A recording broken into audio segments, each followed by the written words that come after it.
Di era digital ini, informasi datang dari segala arah. Media sosial, podcast, TikTok, headline, clickbait, bahkan chat keluarga di WhatsApp. Setiap orang punya pendapat, setiap orang ingin suaranya didengar. Tapi di tengah derasnya arus informasi, kita lupa satu hal mendasar. Berpikir itu bukan hal yang otomatis. Kebanyakan dari kita tidak berpikir secara sadar, tapi hanya bereaksi. Kita cepat tersinggung, cepat menyimpulkan, cepat setuju atau menolak, bukan karena kita tahu, tapi karena kita terbiasa melompat pada asumsi. Menurut Richard Paul dan Linda Elder dalam bukunya yang berjudul Critical Thinking, Tools for Taking Charge of Your Learning and Your Life, salah satu krisis terbesar manusia modern adalah hilangnya kesadaran untuk menguji cara berpikir kita sendiri. Kita mengira kita sedang kritis, padahal hanya membela ego, kelompok, atau kenyamanan pribadi. Akibatnya, masyarakat makin terpecah, hoax makin berlaku, dan kebenaran jadi relatif tergantung siapa yang paling lantang. Solusinya, kita harus belajar berpikir secara sadar, secara jernih, secara kritis. Di video ini, yang gue akan bahas yaitu kenapa manusia modern makin sulit berpikir secara rasional dan objektif. Lalu, ada 3 musuh terbesar dalam berpikir yang sering kita gak sadari. Lalu, gimana caranya melatih berpikir kritis dalam kehidupan sehari-hari dan bagaimana taktiknya. Dan patangin terus sampai akhir, karena kalau lo skip mungkin lo akan ketinggalan salah satu hal yang akan gue bagikan. Jadi gue mohon ke lo nonton dari awal sampai akhir. Dan selamat datang di channel Belajar 10 Menit, yang dimana di channel ini kita hanya bukan belajar bersama, namun berkembang bersama.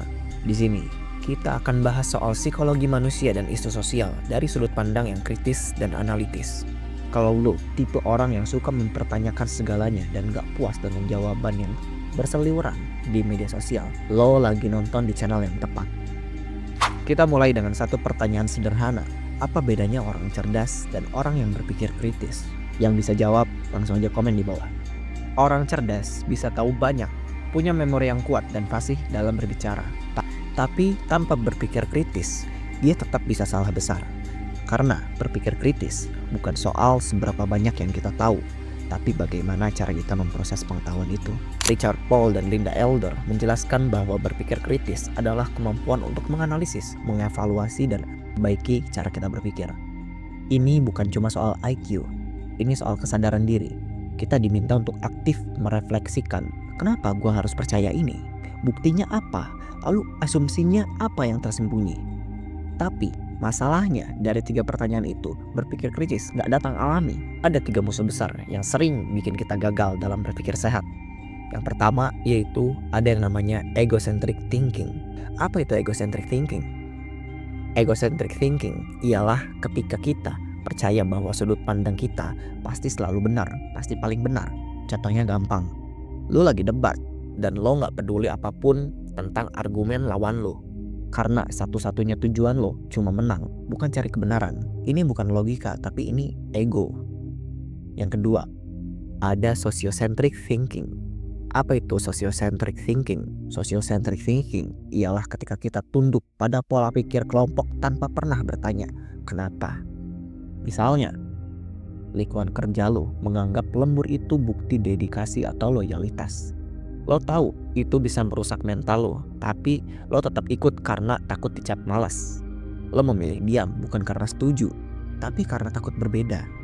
Padahal lembur di kerjaan yang gak dibayar itu bukan bentuk loyalitas, itu bentuk penindasan. Tapi karena lingkungan lo menganggap itu adalah budaya kerja, lo jadi ikut berpikir seperti itu tanpa bertanya kenapa.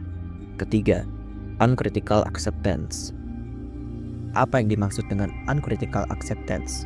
Yaitu kita terlalu mudah percaya pada informasi yang viral tanpa verifikasi. Misalnya, ada tweet dengan 30.000 like yang bilang kesehatan mental cuma alasan untuk orang lemah. Dan lo percaya, bukan karena lo paham psikologi, tapi karena lo lagi capek dan tweet itu sesuai dengan emosi lo pada saat itu. Nah, ketiga pola pikir ini membentuk masyarakat yang tampak aktif tapi pasif secara intelektual. Kita mengira sedang berpikir, padahal hanya mengafirmasi diri. Dan yang lebih gongnya lagi, postingan-postingan seperti ini, seperti kata-kata TikTok atau kata-kata di Instagram, quotes-quotes untuk pasangan segala macamnya itu bisa viral. Gue gak tahu kenapa, itu bisa banyak yang relate. Ya mungkin relate, tapi itu gak ada datanya. Contoh dalam postingan ini,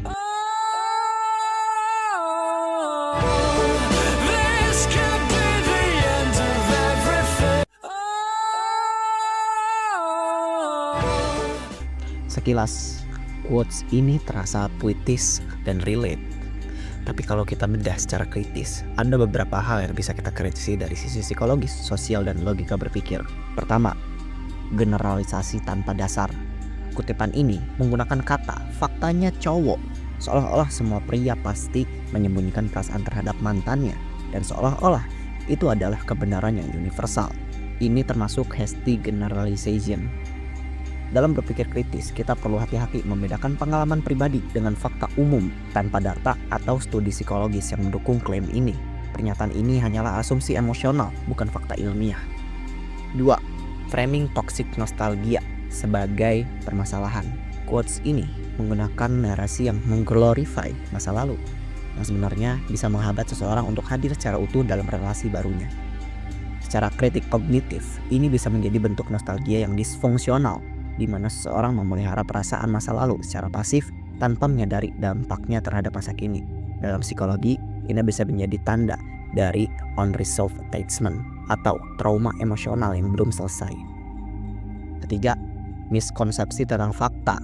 Kalimat pembuka yang bilang faktanya cowok itu sangat problematik dari sudut pandang ilmiah. Kata fakta seharusnya merujuk pada sesuatu yang bisa diverifikasi secara objektif. Kalau ini hanya berdasarkan observasi sepihak atau pengalaman pribadi, maka ini bukan fakta. Ini narasi pribadi yang dibungkus seolah-olah universal. Karena quotes seperti ini sudah menjalar di media sosial yang terkesan sepele, ini bisa membentuk persepsi kolektif yang salah tentang pria, yang dimana semua pria pasti punya tempat di hatinya untuk masa lalunya. Dan itu tidak benar. Itu tidak ada studi ilmiahnya, tidak ada faktanya, dan tidak ada datanya. Dan itu adalah salah satu cara bagaimana berpikir kritis terhadap informasi yang kita terima di maraknya arus informasi di media sosial. Lalu, gimana caranya kita melatih cara berpikir kritis? Paul dan Elder membagi cara berpikir menjadi 8 elemen, yaitu tujuan, pertanyaan, informasi, kesimpulan, konsep, asumsi, implikasi, dan sudut pandang. Jadi setiap kali lu dengar atau berpikir sesuatu, tanyakan ini, apa tujuannya gue percaya ini? Kedua, asumsi apa yang gue bawa dari awal? Ketiga, sudut pandang apa yang belum gue lihat? Contoh praktiknya simple. Saat lu lihat berita viral, jangan langsung like atau marah atau terbawa suasana atau terbawa emosi. Tahan, lihat dulu siapa sumbernya, apa datanya, apakah ada agenda di balik narasinya. Begitu juga ketika kita debat, coba dengarkan argumen lawan bukan untuk membalas, tapi untuk memahami. Dan saat lo merasa yakin, tanyakan apa yang bisa bikin gue salah. Berpikir kritis itu bukan soal menang kalah, ini tentang jujur terhadap pikiran kita sendiri. Berpikir kritis bukan soal bakat, melainkan skill. Dan setiap skill bisa dilatih. Di zaman ketika semua orang berlomba menjadi yang paling keras, yang paling cepat kasih opini, cobalah jadi satu dari sedikit orang yang benar-benar berpikir. Karena suara yang paling berpengaruh bukan yang paling lantang, tapi yang paling jernih. Dan kalau lo ngerasa video ini bikin lo mikir 2 kali sebelum asal percaya sesuatu, bantu sebarin ke teman-teman lo juga, dan like, komen pendapat lo di bawah, dan share ke temen lo, ke saudara lo, ke pacar lo, atau ke siapapun yang lo rasa mereka harus nonton ini. Dan jangan lupa subscribe dan nyalain loncengnya, karena kita bakal terus bahas topik-topik kayak gini yang bikin kita bukan cuma tahu lebih banyak, tapi bisa berpikir lebih jernih. Dan jangan lupa, di sini kita bukan hanya belajar bersama, namun berkembang bersama. See you in next video.